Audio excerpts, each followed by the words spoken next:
Conversar com, enfim, pessoas que sabem disto e têm também responsabilidades.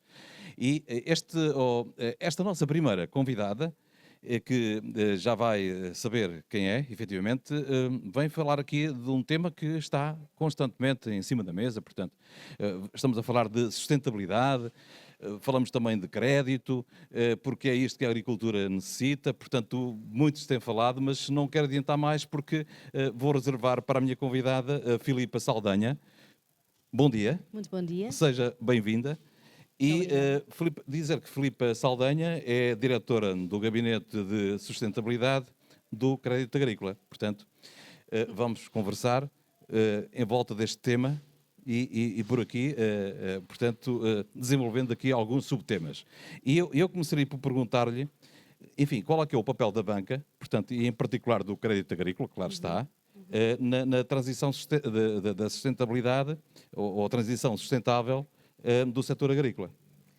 Muito bem. Antes de mais, muito obrigada pelo convite. É um gosto estar aqui.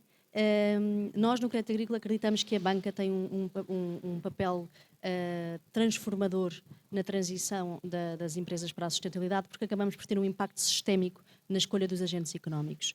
E por isso mesmo é que temos uma proposta de valor para os nossos clientes que está assente em duas grandes frentes. Uma primeira e mais óbvia, até porque somos um banco, é através de financiamento sustentável, ou seja, crédito bonificado que possa reduzir os custos de financiamento desta transição. Portanto, estamos a falar, por exemplo, de financiamento ou investimento em agricultura de precisão, agricultura regenerativa, eficiência hídrica, entre muitos outros. E no Crédito Agrícola já temos aqui algumas linhas de crédito, alguns produtos que possam acelerar esta transição. Para micro e para PME temos linhas próprias e linhas protocoladas, não especificamente para o setor agrícola, mas transversais a todos os setores e que o setor pode beneficiar. Estou a falar, por exemplo, linhas de crédito para a descarbonização e para as energias renováveis. E depois temos algo que tem tido muita procura nos últimos 4, 5 anos no banco, que é operações customizadas. Estou a falar, por exemplo, de Green Loans, financiamentos verdes, ou seja, financiamentos que à partida já têm uma finalidade determinada. Imaginemos a implementação de instalação de painéis solares em explorações agrícolas, ou os chamados Sustainability Linked Loans, que são empréstimos cujas condições estão indexadas ao cumprimento de determinados objetivos ambientais, sociais e de governance. Isto do lado do financiamento.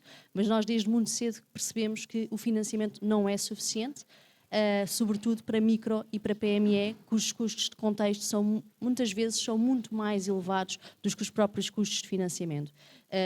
Estas empresas têm equipas mais pequenas, muitas vezes com falta de competências técnicas na área da sustentabilidade, muita dificuldade em conseguir acompanhar a regulação, que é altamente volátil nesta área, muita dificuldade em gerir e recolher e gerir bons dados ambientais, sociais e de governance, que eu costumo dizer que é o calcanhar daqueles das empresas portuguesas e também do setor agrícola, e acima de tudo tem uma falta de percepção e de conhecimento sobre o valor acrescentado de investir em determinada solução sustentável.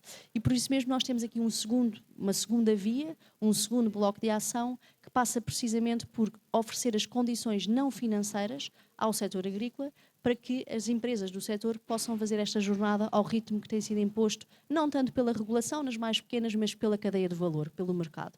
E neste âmbito, inauguramos em 2024 um programa de proximidade e transição e impacto, que inclui uma série de iniciativas de capacitação e ações de formação, precisamente para vários setores, onde o agrícola tem sido o nosso foco, e posso destacar 2 exemplos. Um deles é ações de demonstração em agricultura regenerativa, que começámos em 2024, já fizemos 3 ações para 3 culturas, 3 subsetores, produção de vinho, culturas arvenses e produção de azeite.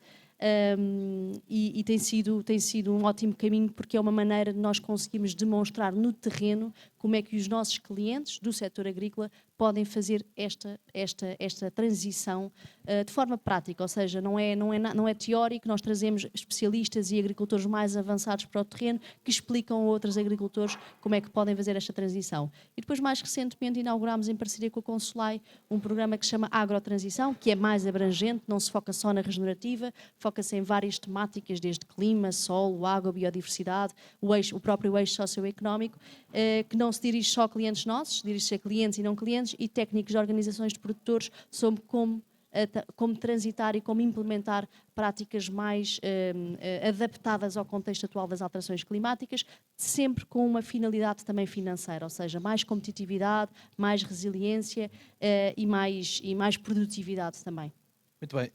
Muito bem explicado, naturalmente, mas permita-me uma pergunta. Toda esta literacia está ao alcance do agricultor? Não. De momento não. Por isso mesmo é que nós acreditamos que não basta o financiamento. Nós não podemos ter só disponível financiamento sustentável para a agricultura regenerativa, porque o próprio agricultor pode não ter a literacia para perceber porque é que eu hei de investir nesta transição. Isto se calhar não me traz nada de novo. Por isso mesmo é que nós acreditamos que as explorações maiorzinhas, as grandes, já conseguem ter, já estão muito avançados, mas são muito poucas. A grande maioria, a esmagadora maioria do agricultor não tem esta literacia e por isso mesmo é que nós temos investido fortemente, desde início de 2024, em ações de demonstração e em ações de capacitação. Naturalmente que os nossos programas de formação têm uma componente teórica, em sala, mas a componente central é sempre trazê-los para o campo e explicar de agricultor para agricultor como é que conseguem fazer esta transição. Um ótimo exemplo é o da tecnologia. Já existe imenso desenvolvimento tecnológico no setor agrícola. O problema é implementá-lo nas explorações e para implementá-lo o agricultor tem que saber porquê, qual é que é o valor acrescentado e como é que consegue efetivamente integrar tecnologia nos seus modelos de produção. Muito bem. Tudo isso, enfim, por vezes eu diria, algumas dificuldades que são inerentes, por exemplo, das alterações climáticas, que é inevitável. O que eu lhe pergunto é que tipos de investimentos é que serão efetivamente mais críticos, portanto, futuramente e nos próximos anos, enfim, para garantir esta competitividade que se pretende, a competitividade e a resiliência do setor agrícola na sua generalidade. Nós temos ainda um caminho a percorrer na área da mitigação climática, na área da descarbonização. Esta é uma área que começou há 6, 7 anos a ficar no topo da agenda das empresas portuguesas e do regulador, e dado que toda a banca nacional tem planos de descarbonização, é bom que as empresas, os seus clientes, compreendam que se nós, bancos, temos metas de descarbonização, as nossas metas de descarbonização residem na nossa carteira de crédito, por isso vamos pressionar os nossos clientes a descarbonizar. Isto só para ficar claro que na descarbonização ainda temos um caminho a percorrer. Agora, eu acho, e nós acreditamos muito, que nos próximos anos o grande foco não pode ser só mitigação, ou seja, reduzir emissões, tem que ser efetivamente investir mais na adaptação e na resiliência climática. Ou seja, o agricultor tem que se tornar mais resiliente àqueles impactos climáticos que nós já não vamos poder evitar e que vão continuar a acontecer. Dentro deste bloco, a área de investimento, a adaptação e resiliência, o primeiro ponto crítico em Portugal, pelo seu clima, é a água. Não existe competitividade sem um acesso seguro à água, desde logo afeta a produtividade e também a qualidade do produto final. Portanto, tudo o que sejam investimentos em agricultura de precisão, eficiência hídrica e culturas ou variedades dentro destas culturas mais tolerantes à seca, isto é uma área que tem que ficar sempre no radar e terá que ficar também no radar nos próximos anos.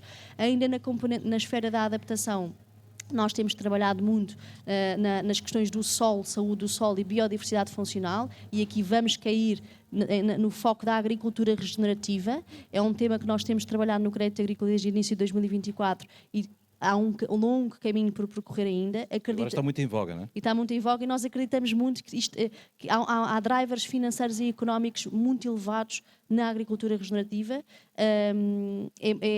Naturalmente que tem uma componente muito grande de proteção da biodiversidade e gestão da saúde do solo, mas temos acompanhado clientes nossos, até porque fizemos as ações de demonstração, que têm feito ensaios clínicos em que os resultados são extraordinários ao nível da eficiência. Portanto, temos aqui efetivamente resultados económico-financeiros muito importantes e que eu acho que deveriam ser explorados e pelo menos mais bem comunicados para o produtor. E depois temos uma terceira área que tem que continuar sempre, que é a área da tecnologia, do agritech, de tudo o que seja monitorização, estações meteorológicas, sensores, radares, etc., inteligência artificial. Já existe imensa inovação e inovação de qualidade no setor agrícola em Portugal. Existe muito desenvolvimento tecnológico, já passou a fase do protótipo. Agora é preciso que o agricultor consiga efetivamente integrar esta tecnologia nas suas explorações e para isso precisam, lá está, de ter especialistas, organizações de produtores, outros agricultores que já tenham feito este caminho a demonstrar como é que se faz para que consigam efetivamente fazer esta caminhada. Filipe, ainda nesta área da agricultura regenerativa, portanto, pressupõe-se que, enfim, não é propriamente nova, portanto, já se fazia há muito tempo e já se faz, porque simplesmente, hoje em dia, ou pelo menos nos últimos anos, nas últimas décadas, tem-se caminhado muito para, enfim, uma agricultura mais... eu não gosto da palavra intensiva, mas, portanto, com um rumo a maior quantidade de produção. Não será o caso da agricultura regenerativa, julgo eu. Portanto, aí o que lhe pergunto é, o crédito agrícola, neste caso, a intervenção do crédito agrícola no apoio e acompanhamento destes projetos, visa precisamente este eventual, portanto, déficit de produção, digo eu. Eu acho que aqui nós o que visamos apoiar é a proteção ambiental alienada a tudo o que seja a performance económica ou financeira. Naturalmente que existe, por exemplo, olival intensivo e super intensivo, desde 2007 que tem-se investido muito na área e isso é um driver económico financeiro muito elevado, é o principal driver de ROI, Return on Investment. O segredo está em como conseguir harmonizar estas áreas de investimento. Não focar só na produção e na eficiência, mas conseguir integrar... a sustentabilidade. Elevar a sustentabilidade e integrar de forma mais holística a sustentabilidade na exploração. E a agricultura regenerativa é perfeitamente compatível com Olival em SEB, perfeitamente. Nós temos vários clientes e demonstração e que já fizeram demonstrações que têm olival intensivo e super intensivo e que estão a fazer em parte das suas explorações testes para a agricultura regenerativa e que está a resultar muito bem. Portanto, aqui é nós conseguirmos conjugar objetivos de curto prazo, que muitas vezes são aqueles que são conseguidos através de mais mecanização, mais modernização para aumentar a escala, mas ao mesmo tempo conseguir integrar também uma visão de longo prazo e que consiga proteger o ativo. Porque nós não nos serve de nada ter aquela exploração se depois o ativo, o solo, a água não estiver lá daqui a 10, 15, 20 anos. E é isso que também nos interessa, e é isso que depois protege o ativo e que nós, banca, já estamos a olhar ao nível de riscos climáticos e ambientais também. Muito bem. Tendo em conta aquela velha máxima que a agricultura, enfim, é feita a céu aberto e é exposta, é muito exposta, portanto, partindo daí que este setor é por natureza, portanto, exposta e por conseguinte, acaba por ser muitas vezes limitada pelos riscos climáticos, não é? Aliás, ainda há relativamente pouco tempo tivemos situações muito desagradáveis, portanto, riscos climáticos, ambientais. Eu pergunto, como é que isso afeta, ou em que ponto é que isso afeta as condições de financiamento concedidas, então, concedidas aos clientes, aos vossos clientes, do crédito agrícola? Muito bem. Portugal, pelo seu clima, é altamente exposto a riscos climáticos e ambientais. Pronto, nós temos... somos considerados o segundo país da União Europeia, o primeiro ou o segundo. Portugal e Espanha está ali um bocadinho empatado em termos de vulnerabilidade a exposição a estes riscos climáticos e ambientais. Estamos a falar de secas extremas, ondas de calor, inundações, incêndios florestais. O setor agrícola, pela sua natureza, é um dos mais expostos. E esta exposição a riscos climáticos e ambientais da nossa carteira de crédito, dos nossos clientes de diferentes setores, com foco aqui no setor agrícola, é algo que está a transformar profundamente os nossos modelos de risco e os nossos modelos de análises de concessão de crédito.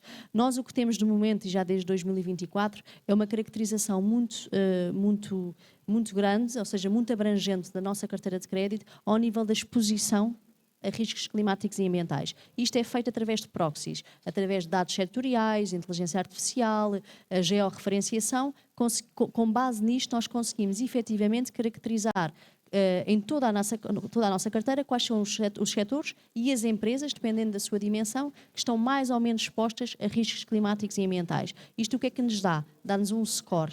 Dá-nos um score de risco, não é? Um grau de risco que terá efeito na imparidade e no spread, taxas de juros. Ou seja, esta exposição por si só já vai afetar spreads. Estamos a desenvolver esses modelos, por ser muito curto prazo, isto vai ser uma realidade no setor bancário. E quando falo em riscos climáticos e ambientais, falo tanto em riscos físicos, aqueles que têm impacto direto e imediato nos ativos, uma seca extrema, uma inundação que tem um impacto direto numa exploração agrícola, e falo em riscos de transição, que são aqueles que advêm durante a transformação de uma economia para a sustentabilidade e que podem incluir desde alterações regulatórias, metas de descarbonização, entre muitos outros, que têm um impacto muito grande nos modelos de negócio. Mas voltando agora um bocadinho atrás, nós temos esta caracterização feita por proxies, e por proxies o que é que nós conseguimos? Aferir a exposição de um ativo, neste caso de uma empresa agrícola, a um determinado risco climático e ambiental. O que é que nos falta? Adicionar a camada da vulnerabilidade, perceber efetivamente se os nossos clientes estão ou não estão capazes de se adaptar a estes riscos, às alterações climáticas, e se têm capacidade de resposta. E com isso nós pedimos e precisamos de dados mais granulares. Nós precisamos de uma camada adicional de granularidade, com base em questionários, em perguntas que nós fazemos aos nossos clientes, para lhes questionar efetivamente, ok, vocês estão expostos a este risco? Uma exploração em Beja está exposta a ondas de calor, mas já têm implementado um modelo de adaptação? Já têm variedades nas vossas culturas que sejam resistentes à seca ou não? É que se já tiverem, podem melhorar o vosso grau de risco, ou seja, risco mais baixo, o que vai melhorar o spread. Pronto. E aqui está a grande dificuldade, porque o próprio setor tem que começar a desenvolver, a recolher e a saber gerir e reportar este tipo de dados para dar à banca para que nós os possamos ajudar. Porque sem dados o que é que acontece? Nós ficamos só com o grau de risco da exposição, que é com base em proxies, e podemos estar a prejudicar um cliente injustamente porque esse cliente não tem mais informação para nos dar. Pronto. No limite até podemos recusar financiamento. Pronto. Isso é no limite dos limites. Não o queremos fazer. Nós queremos ser um banco de apoio à transição, não queremos ser um banco que penaliza, mas efetivamente isto já tem impacto nos modelos de risco, por isso não há volta a dar. O que precisamos agora é de trabalhar com os agricultores para que eles consigam perceber como é que podem desenvolver planos de adaptação, para se tornarem mais resilientes a estes riscos climáticos e ambientais, e como é que nos podem reportar essa informação. Esses agricultores que fala, portanto, pode ser a nível individual, a nível associativo, portanto, como é que vocês fazem esta comunicação? Como é que informam o setor? Nós o que fazemos é, todos os clientes que já estão na nossa carteira atualmente, ou novos pedidos de financiamento, nós temos um conjunto de perguntas que lhes fazemos para aferir qual é que é a sua capacidade de adaptação e capacidade de resposta a determinado evento climático. Pronto. Outro ponto, um bocadinho à frente e que está relacionado com a questão mais das associações, são as organizações de produtores e as cooperativas. Nós, por exemplo, no agrotransição que eu referi há pouco, estamos a trabalhar com OPs, precisamente por isso, para não sobrecarregar demasiado o agricultor individual. Queremos trabalhar com quem tem influência sobre ou uma organização associativa que tenha influência sobre um conjunto de agricultores, porque assim é muito mais fácil para transferir o conhecimento. Pronto. E daí o nosso grande foco nos próximos, já começou o ano passado, e que vamos continuar a trabalhar com organizações de produtores, precisamente por isso, para que consigamos influenciar de forma mais rápida e mais fácil o agricultor, e que para o agricultor também não seja tão pesado esta absorção de conhecimento e estas exigências de reporte. Muito bem, para finalizar, Filipa, esta transição sustentável que temos estado aqui a abordar, e numa perspectiva de futuro, porque é isso que se pretende, vamos meter aqui na equação os jovens agricultores. Portanto, a tão necessária, apregoada renovação geracional é importante. Portanto, eu suponho que uma grande parte dos vossos clientes, não é? Que não sejam propriamente jovens, mas é necessário, portanto, ajudar os jovens. E, por vezes, extremamente nós necessário. Nós debatemos cá de situações que os jovens ficam um pouco... Por um lado, às vezes não estão muito por dentro de toda esta literacia. Mas há alguma fórmula mais eficaz, portanto, mágica para conseguir motivar os jovens? Eu acho que pronto, passa muito eu acho que esta literacia e esta educação em prol da agricultura e da atratividade da agricultura, eu acho que até deve começar antes, deve começar no ensino básico e no secundário com mais exemplos. Nós somos um país em que a agricultura é mais do que um setor económico, é também um marco cultural, não é? Eu acho que é um setor que marca muito a nossa sociedade e por isso mesmo acredito que deveria, e que tem sido prejudicado com alguns discursos mais fundamentalistas, e muitas vezes injustamente. Eu acho que é preciso reforçar desde logo a atratividade do setor agrícola e a importância do setor agrícola. Eu acho que eu tenho 4 filhos e eu própria já fui falar à escola de um deles, quando estava no primeiro ou no segundo ano, para que percebam efetivamente a importância da agricultura para a alimentação que eles têm todos os dias na escola e à noite em casa. Porque muitas vezes não se percebe, os pequeninos não percebem esta ligação. Por isso eu acho que esse trabalho deve começar logo desde o início. Acho que as faculdades, e isto não acontece só no setor agrícola, acontece em muitas áreas de conhecimento, têm que renovar e atualizar o seu conhecimento. Eu ainda há muito pouco tempo, o ano passado, estive numa conferência com a CAP, em que a própria CAP referia que o que aprendeu há 20, 30 anos, um membro da CAP dizia que o que aprendeu há 20, 30 anos na faculdade está completamente desatualizado face às exigências de hoje. Por isso eu acho que é preciso uma renovação grande do conhecimento científico, por exemplo, no que diz respeito à microbiologia dos solos, à agricultura regenerativa que estávamos a falar há pouco, e os jovens aqui no fundo acabam por ser o nosso motor, não é? Eles renovam, é uma renovação geracional e é uma renovação de conhecimento. Mas há algo que é muito importante, os jovens estão muito mais alerta para estas temáticas da sustentabilidade e para a importância, porque eles próprios já estão a crescer num contexto de alterações climáticas muito elevado, portanto já têm uma consciência muito maior do que tem a geração, por exemplo, dos meus pais. E, portanto, toda a informação que vier é sempre muito, muito importante, muito útil. Aliás, hoje, inclusivamente, vocês vão ter aqui um colóquio. Vamos ter um colóquio focado no setor do azeite. Eu vou falar precisamente do papel da banca na transição para uma agricultura mais sustentável, sendo que trago para a apresentação, para o painel, exemplos práticos e casos práticos do setor do azeite. A produção do azeite é sobre a neutralidade carbónica do setor. Exatamente a que horas? Já agora? 10h30. 10h30. Portanto, 10h30 está quase, não é? Está quase, portanto, está mesmo quase. Não quero portanto, perturbar o seu tá. alinhamento. É mesmo aqui ao lado, não há problema. Ora bem, muito obrigado. Filipa, penso que falámos no essencial nesta importância da transição sustentável. Portanto, é sempre muito, muito bom falarmos nestes temas. Muito obrigado. Eu é que agradeço. Muito obrigada. Foi um gosto. Gostei muito de falar consigo. Eu também. E depois vamos tentar acompanhar também aqui e lá algumas partes da vossa iniciativa, do vosso colóquio. Ótimo. Muito obrigada. Até já. Obrigada.